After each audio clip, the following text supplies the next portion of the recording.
Ladies and gentlemen, saints of the Most High God, I need your full attention, not your casual listening, but your spiritual ears open wide. Because what I'm about to share is not a feel-good pep talk. This is not your average Sunday morning word. This is divine intel from heaven's war room. Why did God allow 2025 to unfold the way it has? Why the shaking? Why the silence? Why the struggle? Why the sudden shifts that have left even the strong second guessing? Because, my friends, God is not simply letting 2025 happen. He is using it. He is orchestrating it. And if you've been praying for purpose, direction, and divine clarity, this message is your wake-up call. Have you ever noticed that God rarely asks your permission before shaking things up? He doesn't give you a warning email, a 30-day notice, or a comfort guarantee. No, when heaven moves, it often feels like everything under your feet is shifting, and that's not by accident. It's divine strategy. What you may call disruption, God calls preparation. Let's make it plain. What feels like your world falling apart might actually be God putting things into place. He's not tearing you down to leave you in the rubble. He's clearing the ground to lay a stronger, unshakable foundation. That uncomfortable space you're walking through right now, it's holy ground. You may not like it, but it's necessary. And until you see it for what it really is, you'll mislabel the very season that's meant to shape you. You prayed for breakthrough, didn't you? You asked God to use you, to elevate you, to reveal your calling. But elevation always comes with excavation. You can't build higher until you dig deeper. And right now, God is digging. He's digging out insecurity, pride, self-reliance, fear, hidden sin, and shallow faith. He's reaching deep into the places you didn't even know needed fixing, not to embarrass you, but to equip you. Here's what many miss. We assume God's preparation should feel peaceful. But if the preparation doesn't stretch you, how will you carry the weight of the promise? If you can't handle the shaking, how will you stand in the spotlight? If your character isn't forged in fire, how will you endure the pressure of purpose?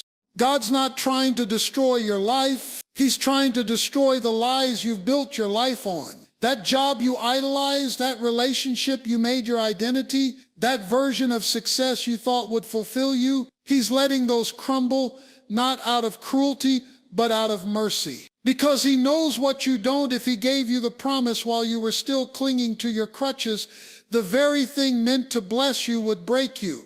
So yes, 2025 has come in loud. It's come in messy. It's come in like a whirlwind. But don't confuse divine disorder with demonic attack. Some of what you're blaming on the enemy is actually God answering the very prayers you forgot you prayed. You asked to be molded. This is what molding feels like. You ask for more of Him. This is what pruning looks like. You ask for direction. This is what divine redirection looks like when it's not filtered through your comfort zone.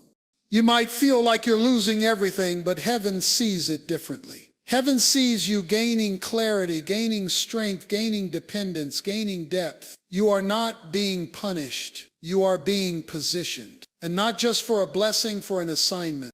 God knows the weight of the destiny He placed on your life. And He also knows that before He can trust you with the next level, He has to test what you're standing on right now. So He sends the winds. He allows the pressure. He even permits the breakdown. Because only under pressure can hidden strength emerge. Only in darkness do roots grow deep. Only in loss do we discover the one thing we can never lose, His presence. So don't waste your tears. Don't despise the shaking. Don't run from the disruption. Every unanswered question, every delayed promise, every unexpected detour is a sign that something greater is being constructed underneath your chaos. This isn't the enemy winning.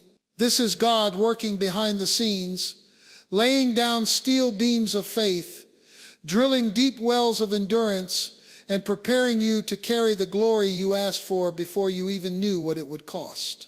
What if I told you that what you're calling a breakdown is actually a broadcast from heaven? What if the very thing that's shaking your life right now isn't a sign of abandonment, but a signal that God is up to something major. Because here's the truth. The shaking you're experiencing in 2025 is not the enemy taking over. It's God taking charge. We've been taught to avoid discomfort.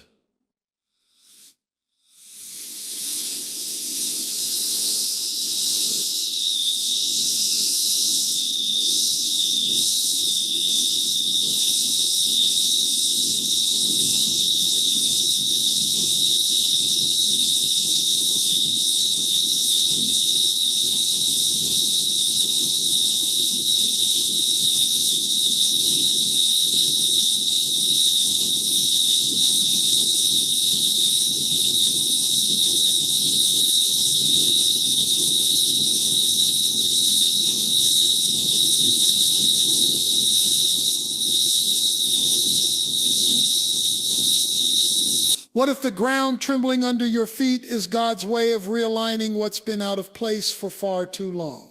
God shakes what man builds so he can establish what he ordains. When you see the shaking, don't assume it's all doom and destruction. It may feel like your world is falling apart, but God is simply pulling apart what was never supposed to hold you. The relationship that suddenly ended, the doors that closed without warning, the plans that collapsed without notice, none of that took heaven by surprise. In fact, it was divinely permitted. You see, shaking is heaven's loudest alarm clock. It wakes up dormant potential. It stirs faith that's been sleeping. It rattles cages that you've grown comfortable in. The shaking in your life is often the only way God can get you to move out of the familiar and into the faith-filled unknown. It's the push you wouldn't take on your own. It's divine disruption with eternal intention. We often ask, God, where are you when things get unstable? But maybe a better question is, God, what are you shifting? Because nothing in the kingdom shakes without a reason. When God allows the shaking, he's not trying to intimidate you. He's trying to ignite something in you, something bold, something unshakable, something holy. Shaking doesn't come to kill your faith. It comes to reveal its true condition. It's easy to declare God is good when everything is going your way. But when the foundation cracks, when the routines crumble, when what you depended on fails you, that's when faith is tested. That's when the real you shows up. Not the polished Sunday service version of you, but the raw, desperate, seeking version of you that heaven can actually work with. And let's get this straight. The shaking is not God's wrath. It's God's wisdom. He shakes things to show you what can't be shaken. He removes what is temporary so he can anchor you in what's eternal. If your peace was tied to your paycheck, the shaking will disconnect it. If your identity was attached to people's approval, the shaking will sever it. Why? Because anything built on sand must fall before God can build it on the rock. When God starts shaking, he's not targeting your comfort.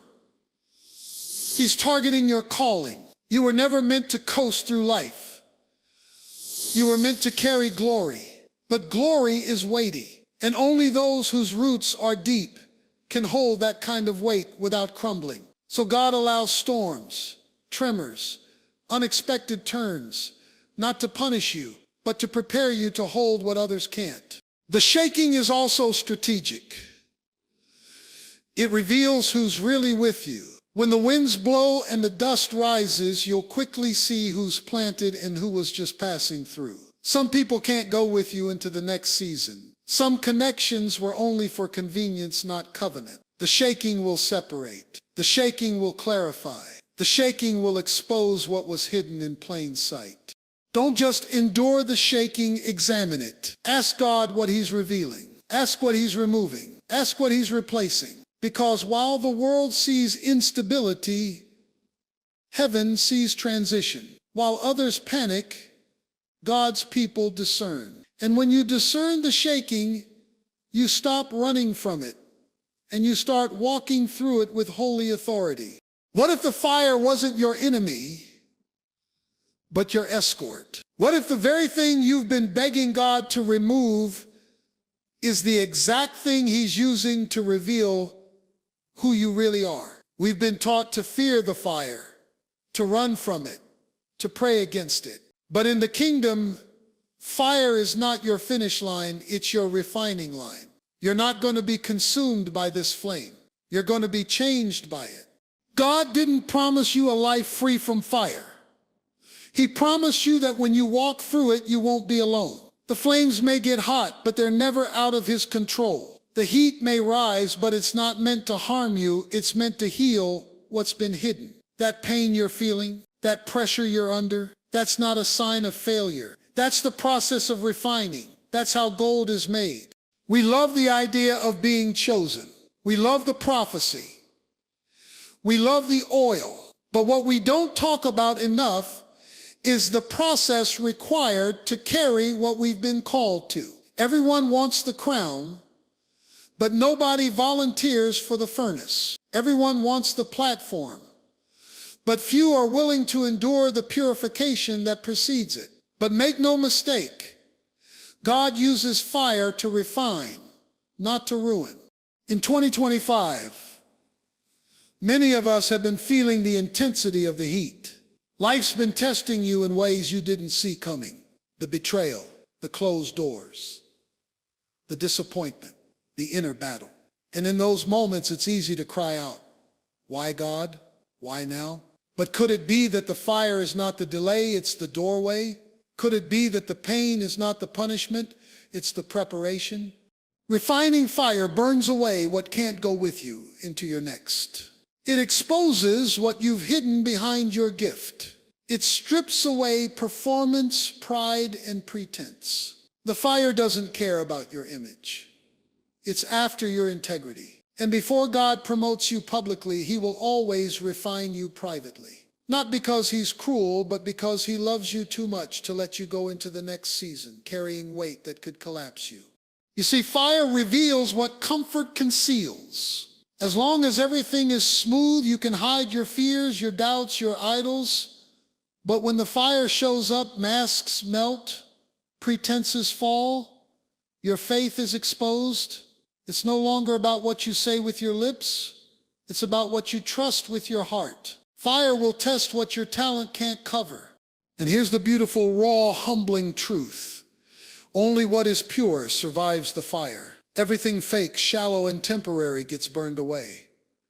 But what remains is powerful. What remains is strong. What remains is useful in the hands of the master. The fire doesn't weaken you. It distills you. It removes the unnecessary. It purifies your passion. It makes sure that when God blesses you, you're not destroyed by the blessing.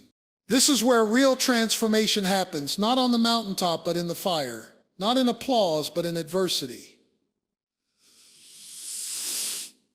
The fire teaches you how to pray without a mic, how to believe without a platform, how to trust when nothing makes sense. That kind of faith doesn't come from convenience. It comes from consecration, and consecration always requires fire. So if you feel like you're walking through something intense, don't run, don't panic, and don't quit, because the fire is not proof that God has left you. It's proof that he's forming you. He sees value in you, and value must be refined before it can be revealed. And when God allows the fire, it's because he's getting ready to use what's left after the burning. What if the very comfort you're clinging to is the chain holding you back? What if the safe space you've built for yourself is the very thing suffocating your calling? In a world that idolizes ease and avoids inconvenience, the Spirit of God is calling his people out of comfort and into consecration. This is not the season to coast. This is the season to conquer. And you can't conquer what you're not willing to confront. Comfort may feel good, but it will never grow you. It will feed your ego, stroke your pride, and keep you trapped in a cycle of spiritual stagnation. You can't carry your cross and your comfort zone at the same time. One will require your hands. The other will require your heart. And God is not calling you to convenience. He's calling you to covenant. And covenant always comes with cost. This is the year where God is confronting the compromise we've called Christianity. The version of faith that doesn't require obedience. The version that's built on feelings instead of fire. The version that shows up for blessing but goes silent when sacrifice is required. That version doesn't have the power to cast out demons, walk through fire, or shake nations. And that's why God is making you uncomfortable, because he's pulling you out of what's fake so he can root you in what's faithful. Comfort will have you praying small prayers and settling for safe dreams. It'll make you addicted to applause and allergic to accountability. It'll tell you that survival is enough when God is calling you to dominion. You weren't created just to make it through the year. You were created to transform the atmosphere around you. But transformation requires movement, and movement requires a departure from the familiar. Think about it. Every person God used in Scripture had to leave something behind. Abraham had to leave his country. Moses had to leave the palace. Ruth had to leave her past. Peter had to leave his boat. Paul had to leave his pride. And you're going to have to leave your comfort zone, because where God is taking you, comfort can't come. There's no growth in the safety of routine. There's no power in the predictable. When God calls you, he doesn't just call your gifts. He calls your obedience. He's not just after what you do for him. He's after your availability to be moved by him. And availability means you don't get to pick the path. You trust the process, even when it's uncomfortable, even when it costs you friends, habits, platforms, or preferences. And here's the raw truth. God will often frustrate your comfort before he fulfills your calling. He'll close doors you liked. He'll remove people you leaned on. He'll shift environments you depended on. Because until you're willing to walk away from what's comfortable, you're not ready to walk into what's consecrated. And consecration is the breeding ground of calling. Some of you have been praying for clarity while resisting change. But you can't step into purpose without stepping out of preference. You want God to speak, but only if it confirms your plan.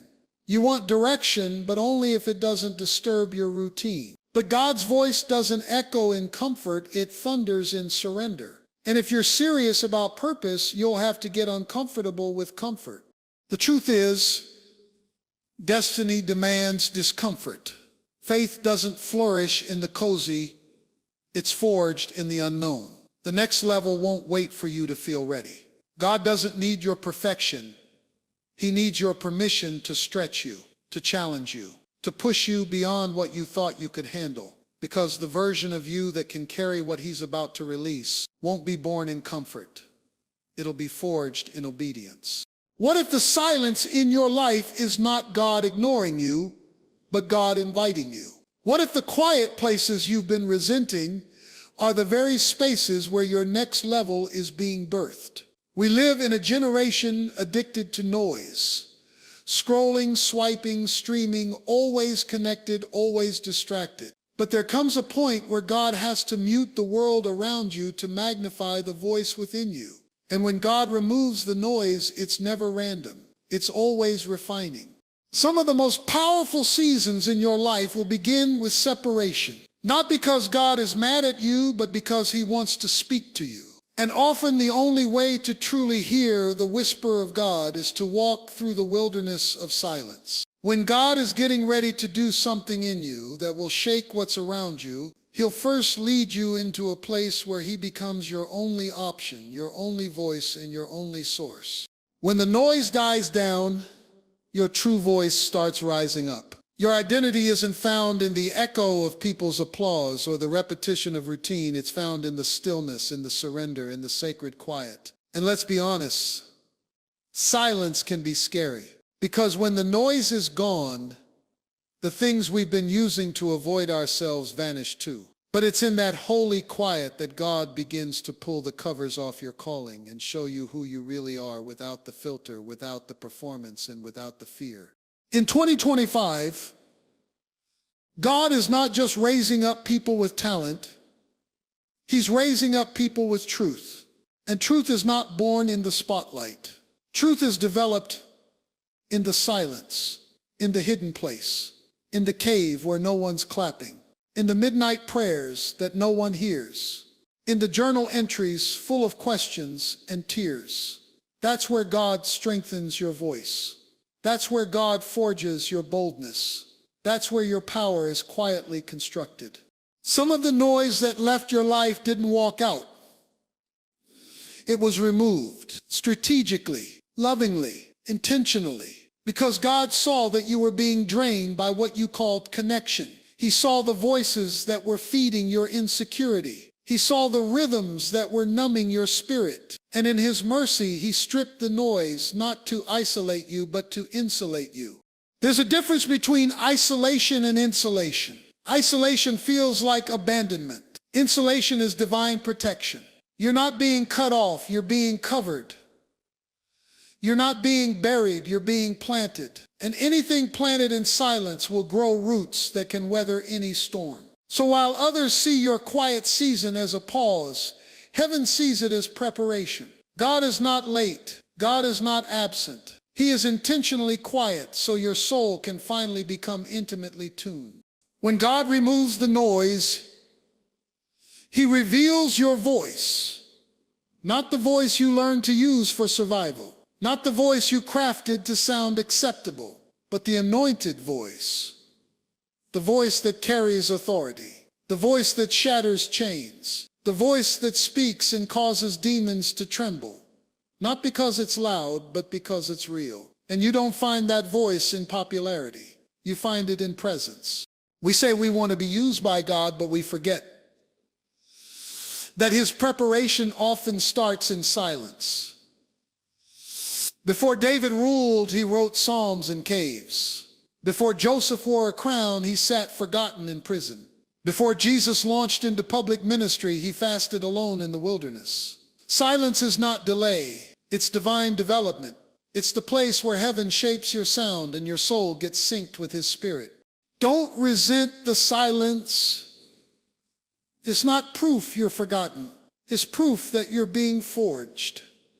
This is not a wasted season. It's a womb. It's where God is awakening the power inside you that no microphone ever could.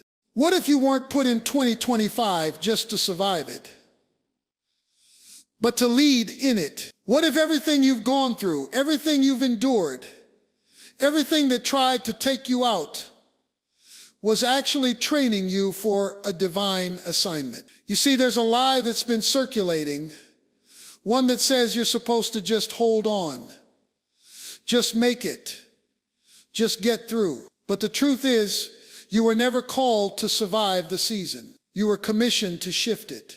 The kingdom of God is not raising up passive believers, it's raising up purpose carriers. Men and women who don't just talk about change, but are the change. And here's what you need to understand. The pressure you've been under wasn't wasted. It was never meaningless. That pain had purpose. That silence had strategy. That isolation had intention. God has been training you in private to use you in power. We think commissioning comes on a stage, under a spotlight, with celebration and ceremony. But heaven's commissioning often comes in the middle of your storm, right when you feel the weakest, right when you think you've got nothing left to give, right when you're standing in the middle of ashes and asking God, why me? And that's exactly when God says, because I can trust you. You've been commissioned for more than comfort.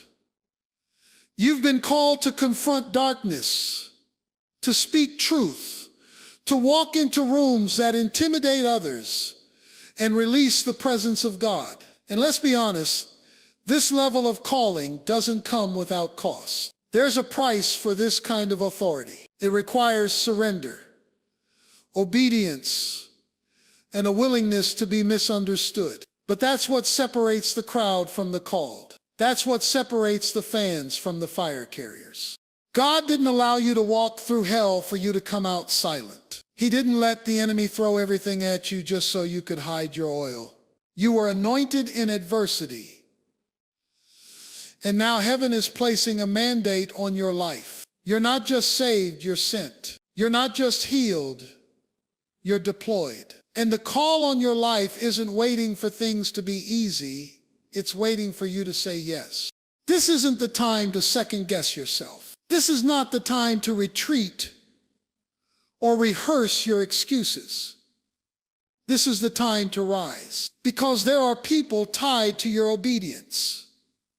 There are lives on the other side of your yes. There are chains that will only break when you open your mouth. The world doesn't need another motivational quote. It needs a voice from heaven, and that voice might just be yours. You may feel underqualified. You may not have the resume. You may think you're not ready, but God doesn't commission the most popular. He commissions the most available. He doesn't need perfect people. He needs positioned people, people who will walk into the fire knowing who stands with them.